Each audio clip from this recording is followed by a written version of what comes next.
Good morning, A Global Group of Companies! Pwede po ba magsitayo muna lahat? Magsitayo muna lahat. Parang medyo wala nga nila. Humarap mo lahat dito. Humarap dito lahat. Hawakan mo yung balikat ng nasa harapan mo at masahihin mo. Hoy, huwag ka matulog. Eto na. Eto na ang guwapo. Okay, baliktad naman sa kabilang side naman. Okay, masahihin mo, masahihin mo, masahihin mo. Para hindi makatulog. Eto na. Okay, thank you. Magsiyo po muna lahat. So, ako po, si Attorney Andrew Magturo. Okay? Isa po akong abogado. Alam niyo, pag mag-abogado, medyo direct to the point. Para ito lang. It's either yes or no, black or white. Ganun lang kasi may abogado eh. Kaya nga, nadadala ko sa pagnenegosyo ang pagiging abogado. Direct to the point, ano ba ang bottom line? Para hindi na kayo mahirapan, ito ang bottom line ng sharing ko. Okay? Kahit may title at profession ka at may negosyo ka na, katulad ko, para sa iyo ang negosyo ito. Just believe. Kahit busy ka, na katulad ko, para sa iyo ang negosyo ito. Just believe. Pangatlo, nagdududa ka kung legit ang negosyo ito. Legit ito. Just believe. Dagdag ko ang pang-apat, kung hindi naman mataas ang pinag-aralan mo at nagdududa ka pa sa negosyo natin, ay just believe naman, tinamaan naman naman nila eh. Okay? So, maraming bago. Magpapakilala po muna ako. Ako po si Attorney Drew M. Magturo. Magturo po ang apelido ko kasi po nananalaytay sa dugo ko ang Magturo. Naniniwala po ba kayo? Pag hindi ako nagturo habang ako nabubuhay, isusumpa ako ng aming mga ninuno. Ang first name ko po ay Andrew. Sa mga kalalakihan, you can call me Drew. Sa mga kababaihan, you can call me anytime. Ang middle initial ko po ay M. Kasi po ang middle name ko, Magaling. Tawagin niyo ang Attorney Drew. Magaling. Magturo. Okay po ba yan? Tuhan lang. Okay? First, ako po ay isang abogado. I have been in the practice of law for more than 28 years.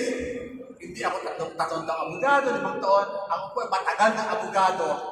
28 years na po in the practice of law. First 3 years ko po, as a background, so po akong corporate lawyer sa Makati. Mataas ang sweldo. Kasi corporate lawyer eh. Pero malungkot. Bakit? Kaliwa kanan, harap likod, puro libro. Pag kinakausap ko yung libro, ayaw sumagot. Kaya pag kinausap ko kayo, sumagot kayo, kasi hindi naman kayo libro. At saan guwapo? Sa personal o sa picture?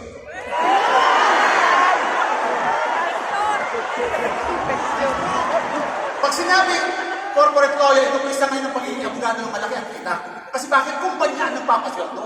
At hindi basta-basta nag-hire ang kumpanya. Dalawang qualifications na alam ko sa pagiging corporate lawyer. Number 1, dapat matalino ka. Hindi mag-hire ang kumpanya pa sweldo na paewan-ewan. Dapat matalino ka. And number 2 na qualification, dapat guwapo ka. Mahirap yung qualification ng matalino, pero yung guwapo, medyo important yan. After 3 years sa corporate lawyer sa Makati, 9 years naman po ako na corporate lawyer sa isang malaking real estate company na pagbumayari ng Dr. Sindor. Hindi yung pinakahiya, pero hindi ko naman pinagmamalaki. Isa po ako sa mga corporate lawyer for 9 years. Same qualification. Matalino at nagkakaalam. Matalino. Guwapo naman ako. Guwapo yung mata ko, ilong ko, yung tenga ko, hindi ko guwapo. Pero bakit pinagsama-sama parang hindi maganda? So 3 years plus 9 years, 12 years sa corporate lawyer. After 12 years po, ito po yung kwento. Kwentuhan na naman tayo eh. May nag-invite sa atin, birthday party. Birthday party, 7 o'clock. At dahil birthday party po yan, 5:30 pa lang po ng hapon, nandun na ako. Bakit kainan? Patay guto. 5:30, 6 o'clock, 6:30, 7 o'clock, wala pa po kainan. 7:30, 8 o'clock, pinagdidiliman na po ako sa gutom. Wala pang kainan. Imbis na ilabas yung pinggan, ang nilabas whiteboard, may magpapaliwanag. So, alam na. Sabi ko na, isahat ako. Gusto ko nang umuwi ng bahay. Kaya lang matraffic. Gutom na ako eh. Malakas ang ulan, matraffic, bumabaha.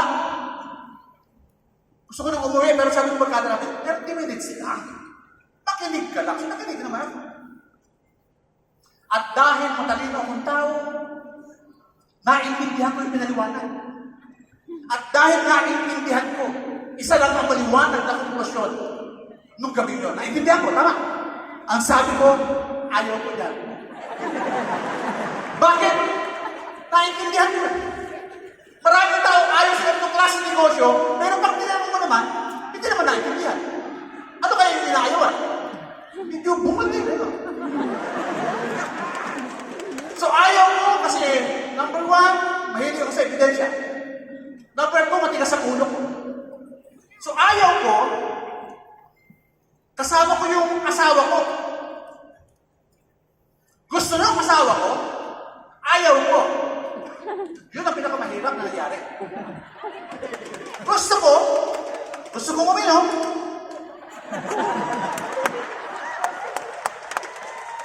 Ayaw ng asawa ko. Eh, sino ba nasusunod sa bahay? Lalaki o babae? Babae. Tama. Ayaw ko, gusto niya, edi, sinunod ko yung asawa ko. Kasi yung asawa ko po ay isang judge.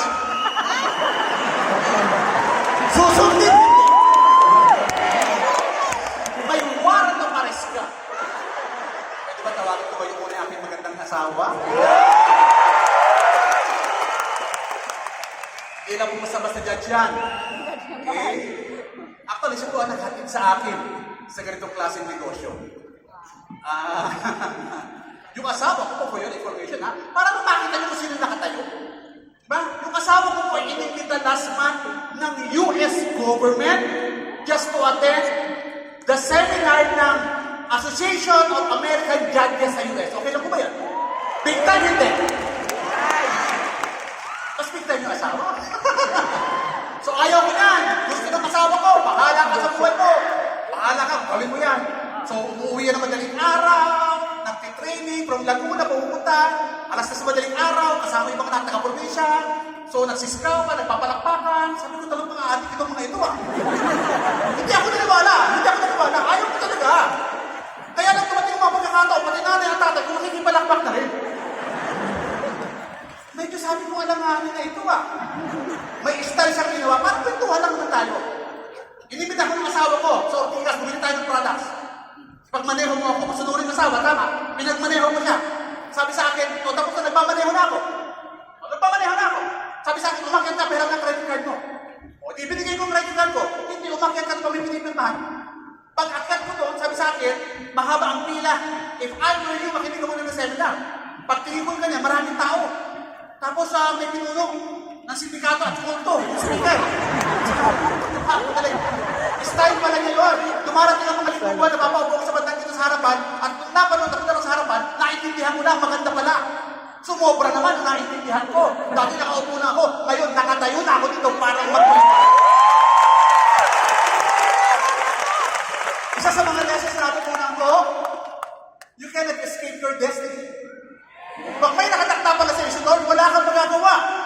Actually, yung pagkakaimbita sa inyo dito, pagkakasali nyo sa Alliance in Motion Global, it's part of God's mysterious design. Amen? Hallelujah! Praise the Lord! Sumali po ako sa Alliance in Motion Global, January 2019, through President Joseph Lim. January 2019, sumali po sa Alliance in Motion Global. After 2 weeks of doing the business, ako po ay naging Gold Executive Awardee. After 2 weeks. And after 2 months of doing the business, I earned My first million. Doing the business part-time. Okay na po ba yun?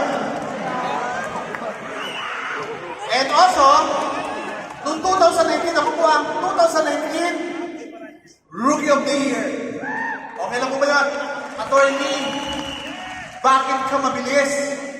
Ang tanong ko, bakit ka mabagal? Kasi sigurado ko na maganda ang alliance in Motion Global kasi ako naniniwala sa kumpanya. Marami na rin po ako mga awards. Top 9, top 18 ng pandemic, after pandemic, top 6, top 3 ng Project High, top 500, top 200 ng company. Okay lang po ba yun? Doing the business part-time.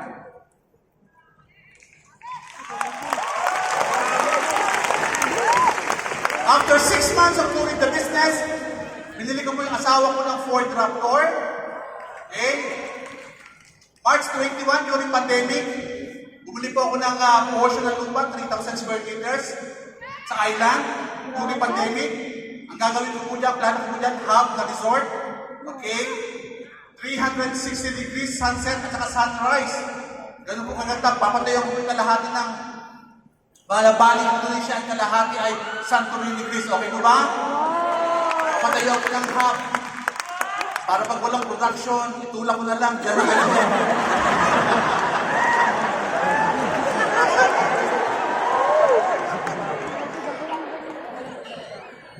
Okay. April 2022, I was able to buy Mercedes-Benz. Gusto ko lang mapil yung experience of driving a luxury car. Kala ko nung bata pa ako, nagmamaneho, nagmamayari ng Mercedes-Benz. Matanda, Chinese negosyante, hindi pala.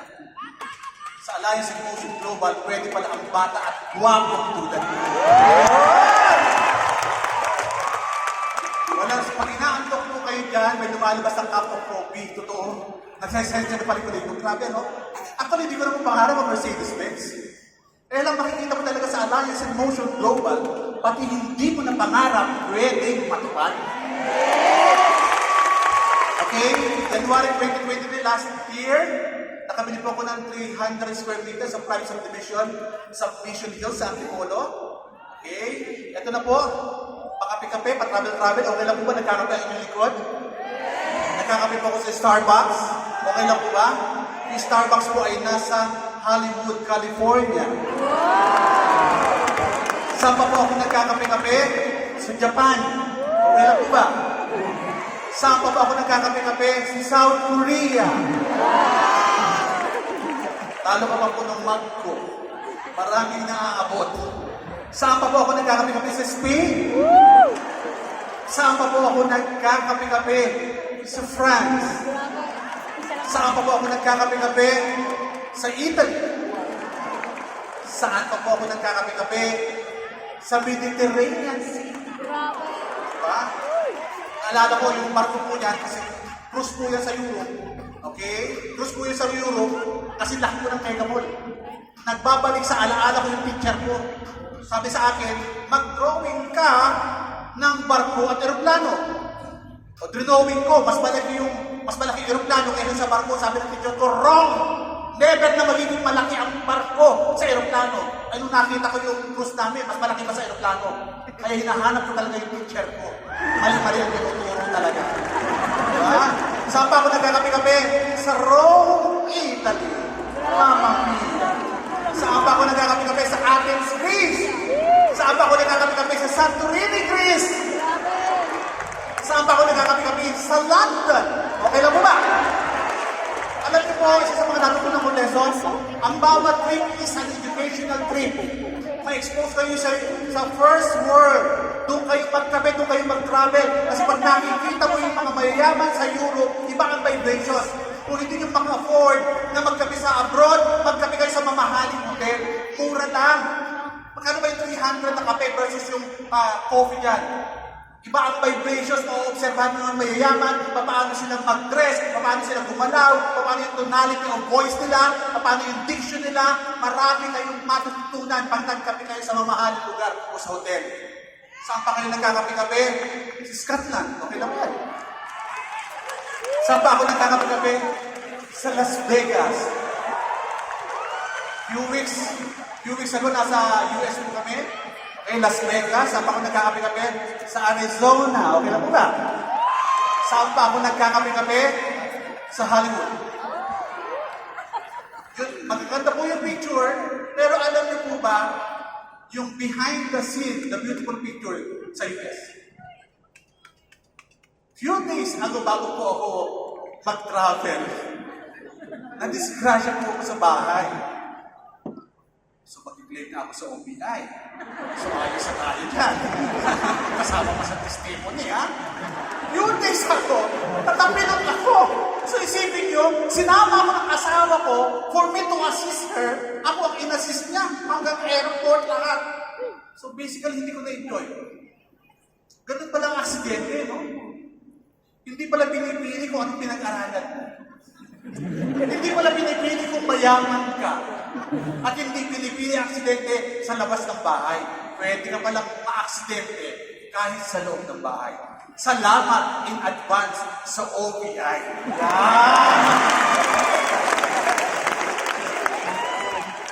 Ito po yung result ko in 5 years. Kotse. Pero para sa akin, hindi yung material result eh. Yung personality development. Kailangan nyo mag-negotiate sa buhay. Life is full of negotiation. Hindi siya take it or leave it. You have to give up something in order to gain something. At ito ang aking binigay para makuha mga resulta. Negosyo, at ito ang kinita ko. Tandaan niyo po, negosyo ang pinasok natin. Pag negosyo, minsan ang kita maliit, minsan malaki. Minsan maliit ang kita, minsan malaki. Yung malalaki ang kita ngayon, dating maliit din ang kita niya. At yung ngayon ay maliliit ang kita, dating malaki din ang kita niyan. Umiikot. It's a cycle. Kaya pag maliit ang kita mo, darating din ang panahon, lalaki rin ang kita mo. Wala!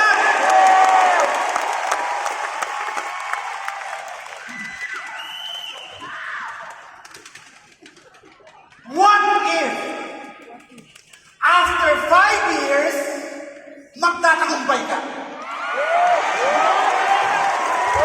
What if, after 5 years, magtatagumpay ka? Paano mo haharapin ang mga challenges ngayon? Bibigay ka ba kung alam mong after 5 years, magtatagumpay ka? Mawalan ka ng tao, okay lang. Pag nawala ka ng tao, naubos ang tao mo, ibig sabihin, tapos na sila sa misyon kung sumali sila. Hindi sila masamang tao, na-fulfill lang nila yung kanilang goal pag sa pagsali sa mo. At kung maliit pa nakita mo, it's okay. Huwag mong aasamin ang malaking kita o magandang resulta. Ang asamin mo ay magkameron ka ng tamang ugali para harapin ang mga challenges na kailangan para magtagumpay.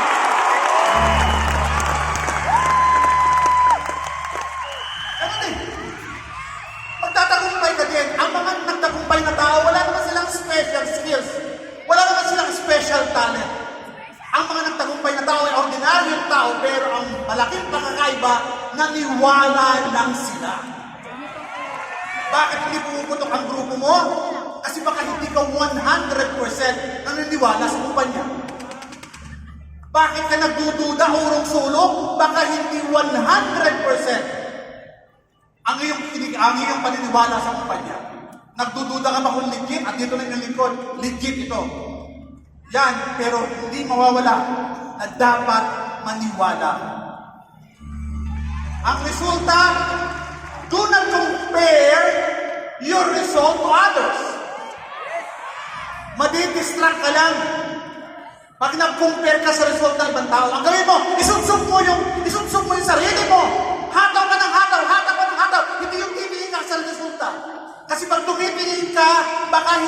ka, baka hindi ka makagalaw. Tingin ka rin, isubsub mo yung sarili mo, hataw ka ng hataw, hataw ka ng hataw, yung tinitingnan mo sa harapan, wala na sa harapan, wala na dito sa tagiliran. Nasaan na yung tinitingnan mo? Nasa likod na, kasi malayo ka na pala narating. Maraming challenges, maraming problema. May problema ka last year, may problema ka last month, may problema ka last week, may problema ka kahapon, may problema ka ngayon. Maraming darating na problema, pero pagkatapos ng maraming problema, maraming blessings ang darating sa'yo. Saan nagsimula lahat? Maniwala ka. Just believe now and beyond. Anong? Naniniwala ka ba? Naniniwala ka ba? Nayayaman ka!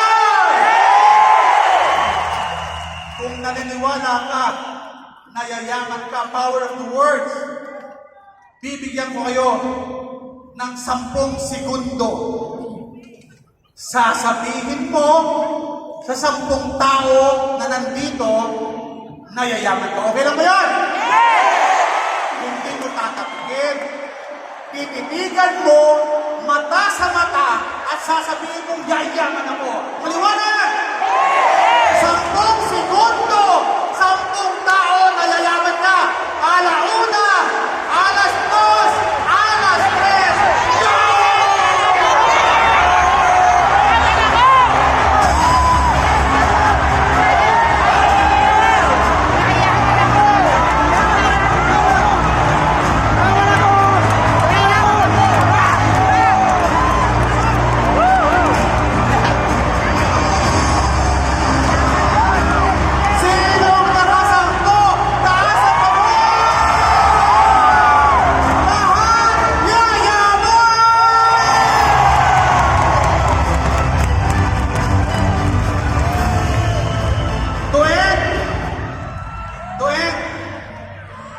Akala ko po, nung bata pa ako, ang pinakamagandang trabaho sa buong mundo, maging abogado. Mali po pala ako. Ang pinakamagandang trabaho po pala sa buong mundo ay yung trabaho na kaya mong baguhin ang buhay ng ibang tao. Ako, si Atty. Drew Magturo, ipinagmamahal